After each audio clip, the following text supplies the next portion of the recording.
हूँ कि जो गौ टेक्नोलॉजी है, गौ टेक्नोलॉजी से स्वास्थ्य, पर्यावरण, कृषि और चरित्र की रक्षा होती है। आप सभी मेरी आवाज सुन रहे हैं? आवाज मेरी सुन रहे हैं आप लोग? जी हाँ हाँ, बताते जाइए, आवाज सुन रहे हैं। तो इस पर मैं ये बताना चाहूंगा कि जो हमारी टेक्नोलॉजी है, पहले तो ये जानना जरूरी है कि गौ टेक्नोलॉजी होती क्या है, और दूसरी चीज है कि हम किस गाय की बात करते हैं। तो हम आपको यह स्पष्ट करना चाहते हैं कि हम जब भी बात करते हैं तो भारतीय देसी गाय की बात करते हैं, और भारतीय देसी गाय का मूल लक्षण जो है वो ये है कि उसकी पीठ पर पीछे एक हम्प होता है, जिसको डील कहते हैं हिंदी में, और अंग्रेजी में उसको हम्प कहते हैं, और उसी में सूर्य केतु नाड़ी होती है। आप सभी से मैं ये भी कहना चाहूंगा कि अगर बीच में आप कुछ पूछना चाहें या कोई उसमें क्लियर करना चाहे जहां भी, तो आप तुरंत अपनी बात रखेंगे, उसको हम क्लियर करते हुए चलेंगे, क्योंकि जब तक पहले की बात समझ में नहीं आएगी तब तक हम आगे की बातों को बहुत अच्छे से नहीं बता पाएंगे। तो जो सूर्य केतु नाड़ी होती है वही सूर्य के प्रकाश को स्वर्ण क्षार में बदल देता है, और वह स्वर्ण क्षार गाय के दूध, गाय के गोमूत्र में और उसके गोबर में तीनों जगह पहुंचता है।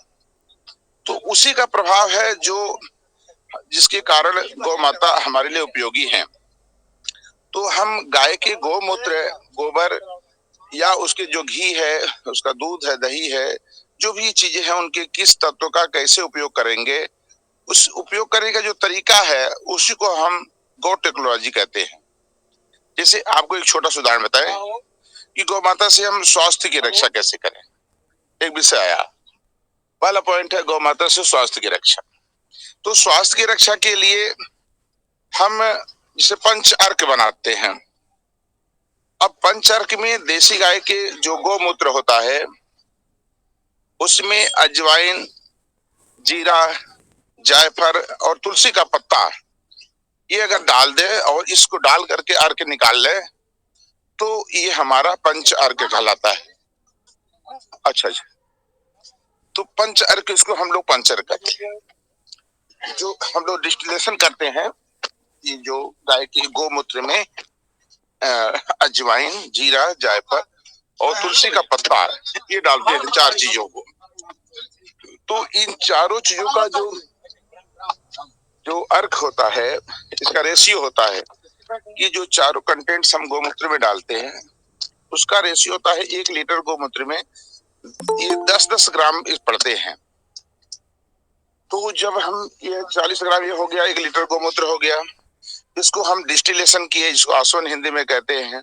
तो वो जो डिस्टिल्ड हमको मिलता है उसको अगर हम पीते हैं तो हमारे शिव शास्त्र में वर्णन है कि इससे हमारे जो वात पित्त कफ के दोष होते हैं वो दूर हो जाते हैं।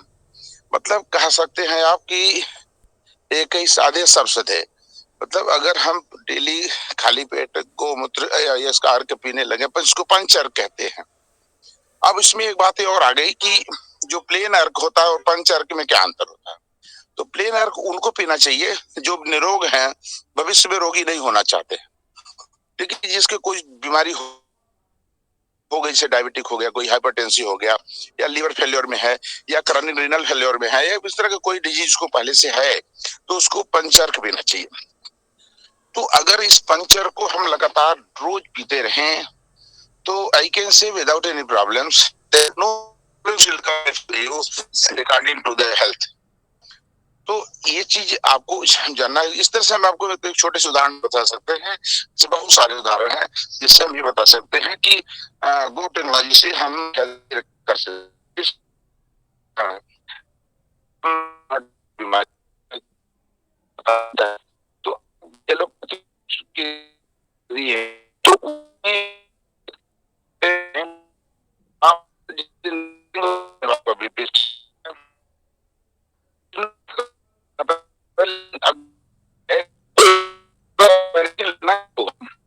तो अगर आप गोमूत्र में अर्जुन का डाल करके उसका एक डिस्टिलेशन कर लें, आसवन कर लें, और उसको आप तो आप इस ब्लॉक आप करीब एक लगे।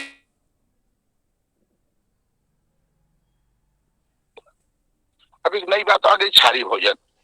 तो हमारा हेलो दीप सर, आवाज नहीं आ रही है, बहुत क्रैक हो रही है आवाज। हाँ, आवाज नहीं जा रही है? हाँ जी, आवाज नहीं आ रही थी आपकी, बहुत क्रैक हो रही है आवाज।